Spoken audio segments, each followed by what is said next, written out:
recording a second time.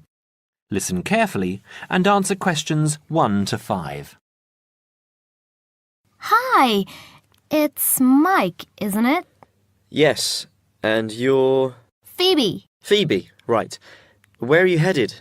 I'm looking for the main hall. So am I. Are you going there to register for next year? Yes, I was told to go to administrations and fill in an application form. That's what I'm about to do. I went to information and they told me it was at the end of this corridor. Then we have to turn left and immediately right. That should lead us to the exit, where opposite we should find the entrance to ground level main hall. It's a big old red building. From there we need to go to the first level and then follow the signs. Apparently it's the second office opposite the foyer. It would be pretty hard to miss. That sounds easy. It shouldn't be too hard to find. Well, since we're both heading in that direction, let's go together. Hopefully it won't take too long. I haven't had anything to eat and I'm starving. Me too. Well, how about I go to the canteen and get us something while you make your way to the main hall? I'm sure there's going to be quite a wait. There always is. I can meet you there. Sounds like a good plan. What do you want me to get you? How about a chicken and salad roll and a drink? Okay. What if they don't have a chicken and salad roll? Anything similar, like ham and salad, or just plain salad and cheese. Oh, and don't forget the drink. I feel so dehydrated. No problem. What type of drink? I don't know. How about a Coke? No, nothing like that. Something healthier. An orange juice? They're usually full of sugar unless you get it freshly squeezed. Water? Yes, that's perfect. Here, take £2. That should cover it. If it's more, I'll give it to you when you get back. I only have a 20, and you know that they get cranky if you give them large notes. Okay. See you in 5 minutes. Before you hear the rest of the conversation, you have some time to look at questions 6 to 10.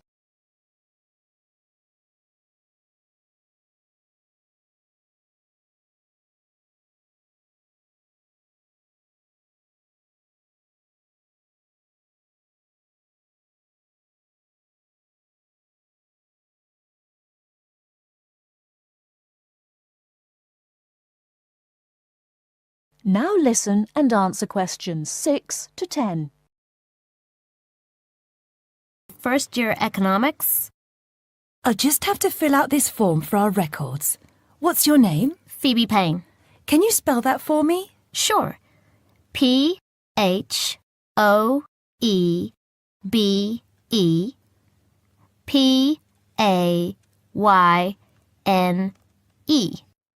Your address? 6 Wainwright Avenue. That's W-A-I-N-R-I-G-H-T, Nottingham. Nottingham. And your phone number? It's not connected yet. I've just moved in. Okay. When you get your phone connected, contact us. I'll just make a note that your phone number is to be advised. I'll do that. What course were you doing? Law? No, economics. First year. First year economics. Yes, that's right. Okay. Take this card across to the economics department and get it stamped. And then you need to come back here to pay your fees. I've made an arrangement to pay in installments. Do you have any documentation verifying that? Yes, I have a statement from administration. Okay, when you return, we'll have a look at it. Thank you very much. Here you are. It was quicker than I thought, but I have to get this card stamped and return here to organize my fees. That's good. It means that I won't have to wait long either. How did you get on? What with? Oh, the food. Well, there wasn't much left, so I got you a cheese and tomato sandwich and water. That's fine. Do I owe you any more? No, I need to give you back £3. But I only gave you 2. Oh, yeah. I thought you gave me a £5. Okay, so we're square. So what do I have to do? Go to the desk and give your personal details. Then they'll give you a card that you need to take to your faculty. What's your major? Environmental science. Okay, so you'll have to take the card to the environmental science faculty and get the card stamped, return to administration in the main hall, and organize your fees. And that's it? Yes, that means you're registered. Then we receive a letter with the details of our course where we'll be informed to go to the notice board or online to find out when and where our lectures are. Okay. Let's have this bite to eat first. That is the end of part 1. You now have half a minute to check your answers.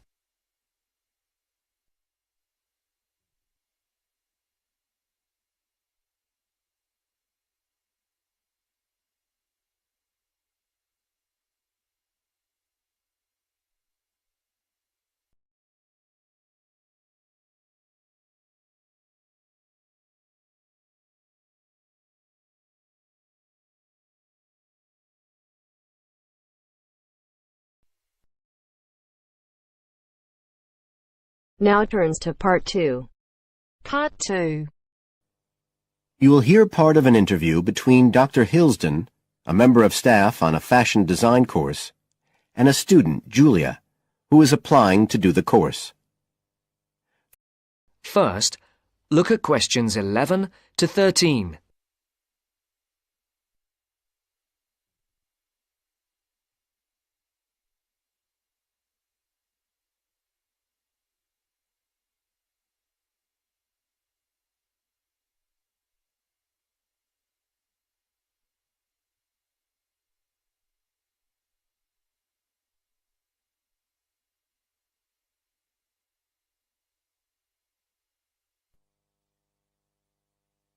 Right, Julia. So, from your CV and portfolio, and what you've already told me, you seem to be very much the sort of person we're looking for on the postgraduate course. So tell me, you finished your fashion design course in London 4 years ago. Did you think of carrying straight on and doing a higher degree at the time? Yes, but there were financial pressures. So I ended up working in the retail industry, as you can see from my CV. And actually, it was a very useful experience. In what way? Well, I was lucky to get the job with Fashion Now. They're a big store. And one of my priorities was to get as much experience as possible in different areas. So that was good because I had the chance to work in lots of different departments. And having direct contact with the customers meant I was able to see how they reacted to innovation, to new fashion ideas. Because with Fashion Now, a designer might show something in New York or Milan, and there'll be something similar in the shop within weeks. So that was probably the most useful thing for me. Right. And so what's made you decide to do a postgraduate course now? Well, while I enjoyed working at Fashion Now, and I learned a lot there, I felt, well, the way forward would have been to develop my managerial skills, rather than my skills in fashion design, and I'm not sure that's what I want to do. Yes. When I was doing my degree in London, I'd been interested in women's wear, but I know that there's been a lot of work done in areas like new fabric construction. And though I'm not intending to go too deeply into the technology, I'd be very interested in looking at how new fabrics could be used in children's wear. So I'd like the chance to pursue that line. Yes, good. And are you at all concerned about what it's going to be like coming back into an academic context after being away from it for several years? No, I'm looking forward to it. But I'm basically more interested in the application than the theory. Or at least that's what I've found so far, and I'm hoping the course will give me the contacts and skills I need eventually to set up my own enterprise. I'm particularly interested by the overseas links that the department has. Yes, many of our students look overseas or to international companies for sponsorship of their projects.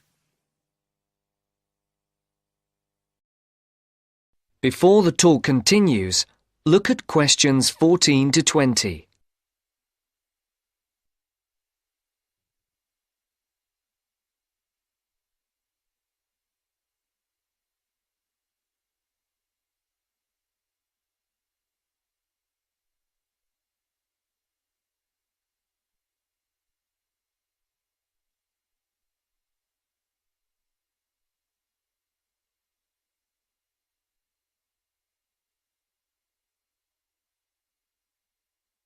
As you listen to the second part of the talk, answer the questions. And the facilities here look excellent. I just went to look at the library. It's really impressive. There's so much room compared with the one at my old university. Yes, most students find it's a good place to study. And there are link-ups to other universities, of course, and all the usual electronic sources. The staff run an information skills programme, which we recommend all postgraduates do in the first week or two. Design students find these special collections particularly useful. Yes. Then we have a separate computer centre, which has its own academic coordinator, Tim Spender. He's got a background in art design, and the ethos of the centre is that it's a studio for innovation and creativity, rather than a computer laboratory. Oh, right. I liked the study spaces where students can sit and discuss work together. Very useful for joint projects. We always had to do that sort of thing in the cafeteria when I was an undergraduate. And I read in the brochure that there's a separate resource for photography. Yes, it's called Photomedia. It's not just for photography, but things like digital imaging and new media. It's a resource for all our students, not just fashion design. And we encourage students to work there, producing work that crosses disciplinary boundaries. It's well used. In fact, it's doubled in size since it was set up 3 years ago. And we also have an offshoot from that, which is called Time-Based Media. This is for students who want to develop their ideas in the area of the moving image or sound. That's in a new building that was specially built for it just last year. But there are plans to expand it, as the present facilities are overstretched already. Right. Now, is there anything you'd like to ask about the course itself? I know it's a combination of taught modules and a specialist project, but how does assessment fit in? Well, as you'd expect on a course of this nature, it's an ongoing process. The degree course has 4 stages, and there are what we call progress reviews at the end of each of the first 3. Then the final assessment is based on your project. You have to produce a report, which is a critical reflection on your work. And is there some sort of fashion show? There's an exhibition. The projects aren't all focused on clothes as such. Some are more experimental, so that seems more appropriate. We ask representatives of fashion companies along, and it's usually well attended. Right. And another thing I wanted to ask. That is the end of part 2. You now have half a minute to check your answers.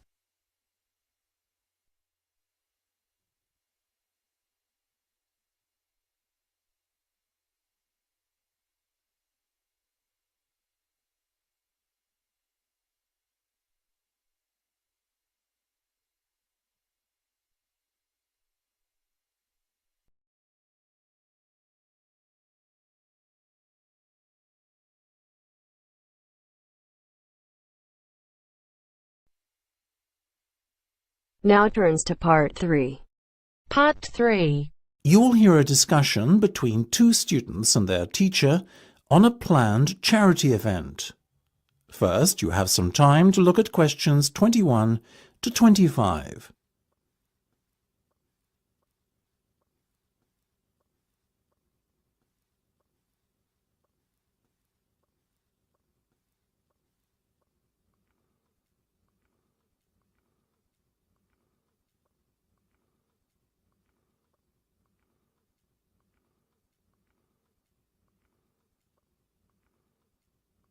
Now listen carefully and answer questions 21 to 25. So, are you making any progress with your plans for our annual charity event? I guess first things first, have you decided what charity it will be in aid of this year? We're thinking about Help the Children Africa, sir. Well, that's Mark's idea, sir, but I myself prefer a local charity called the Meals on Wheels. I'd have to agree with Laura on this one, Mark. After all, we're supposed to be giving back to the local community, and although helping African children is a very worthy cause, it's a little outside our remit. That settles it, I guess.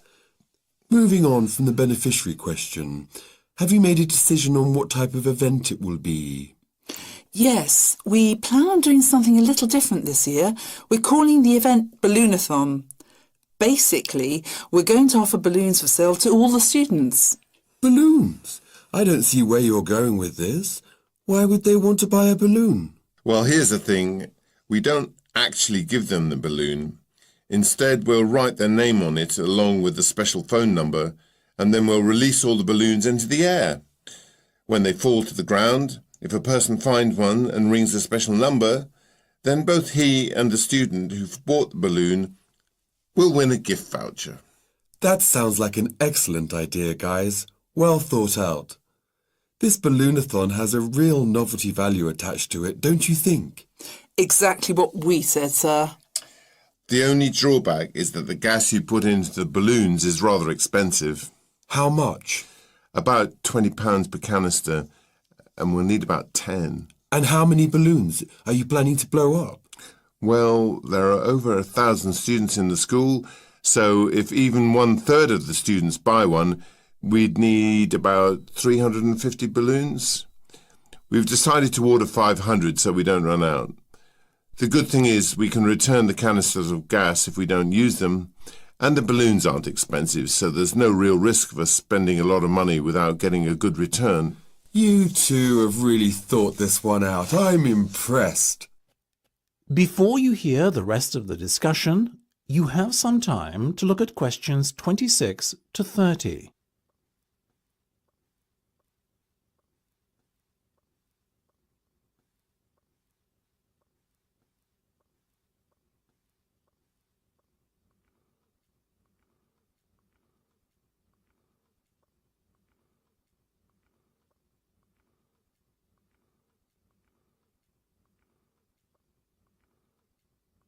Now listen and answer questions 26 to 30. Thank you, sir. So, how much money do you think we can raise? Well, each balloon costs about 1p, and when it's filled with gas, it's going to cost us about 50p. We reckon that if we sell our balloons at a price of £1.50 and we sell all 500 of them, we'll end up making a profit of £1 per balloon. So that's £500 in total. That's fantastic. And it gets better, sir. We've secured a sponsor for our event who's going to give us £1,000. How did you find a sponsor?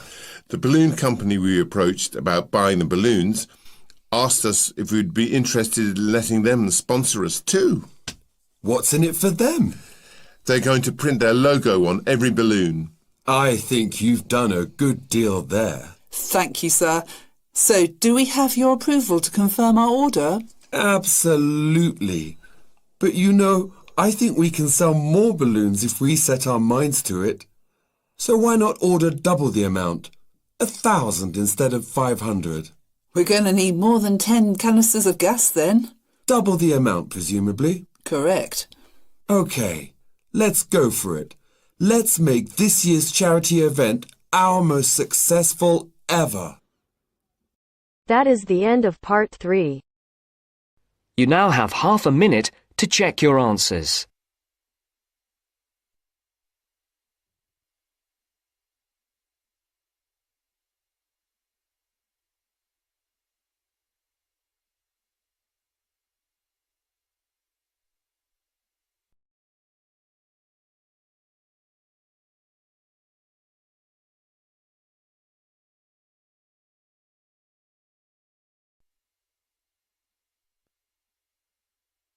Now turns to part 4.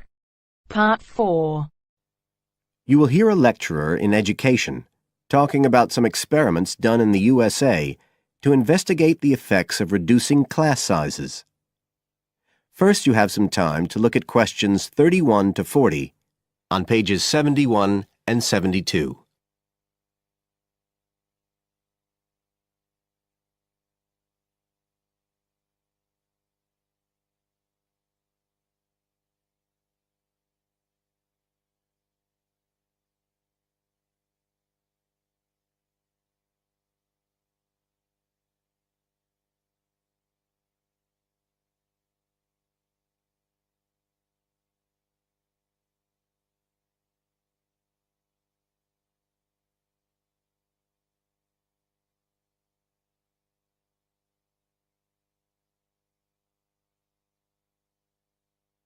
Now listen carefully and answer questions 31 to 40.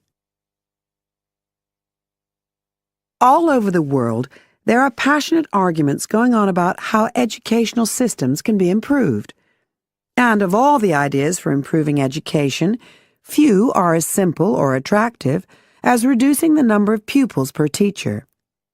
It seems like common sense. But do these ideas have any theoretical basis? Today, I want to look at the situation in the USA and at some of the research that has been done here in America on the effects of reducing class sizes. In the last couple of decades or so, there has been considerable concern in the United States over educational standards here, following revelations that the country's secondary school students perform poorly relative to many Asian and European students. In addition, statistics have shown that students in the nation's lower-income schools in the urban areas have achievement levels far below those of middle-class and upper-middle-class schools.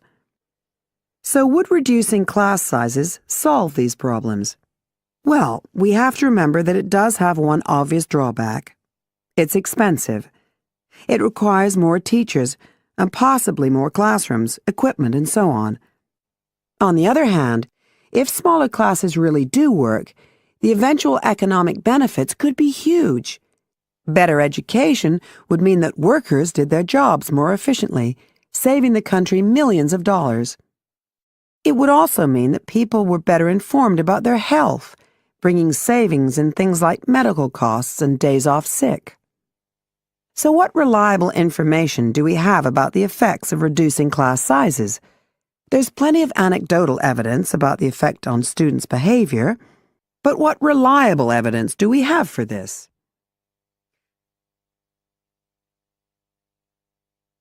Let's have a look at 3 research projects that have been carried out in the USA in the last couple of decades or so. The first study I'm going to look at took place in the state of Tennessee in the late 1980s. It involved some 70 schools.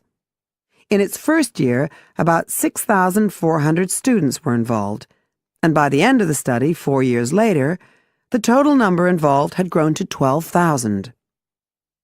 What happened was that students entering kindergarten were randomly assigned to either small classes of 13 to 17 students or regular-sized classes of 22 to 26. The students remained in whatever category they had been assigned to through the 3rd grade, and then, after that, they joined a regular classroom. After the study ended in 1989, researchers conducted dozens of analyses of the data. Researchers agree that there was significant benefit for students in attending smaller classes, and it also appears that the beneficial effect was stronger for minority students. However, there's no agreement on the implications of this. We still don't know the answer to questions like how long students have to be in smaller classes to get a benefit, and how big that benefit is, for example. The second project was much larger and took place in California. Like the Tennessee study, it focused on students from kindergarten through to grade 3, but in this case, all schools throughout the state were involved. The experiment is still continuing, but results have been very inconclusive, with very little improvement noted. And the project has, in fact, also had several negative aspects. It meant an increased demand for teachers in almost all California districts. So the better-paying districts got a lot of the best teachers, including a fair number that moved over from the poorer districts. And there were a lot of other problems with the project. For example, there weren't any effective procedures for evaluation. All in all, this project stands as a model of what not to do in a major research project. A third initiative took place in the state of Wisconsin at around the same time as the California project began. And it's interesting to compare the two. The Wisconsin project was small. Class sizes were reduced in just 14 schools, but it was noteworthy because it targeted schools at which a significant proportion of the students were from poor families, compared with California's one-size-fits-all approach. Analysts have found that the results are very similar to the Tennessee project, with students making gains that are statistically significant, and that are considerably larger than those calculated for the California initiative. Now, I'd like to apply some of these ideas to the latest.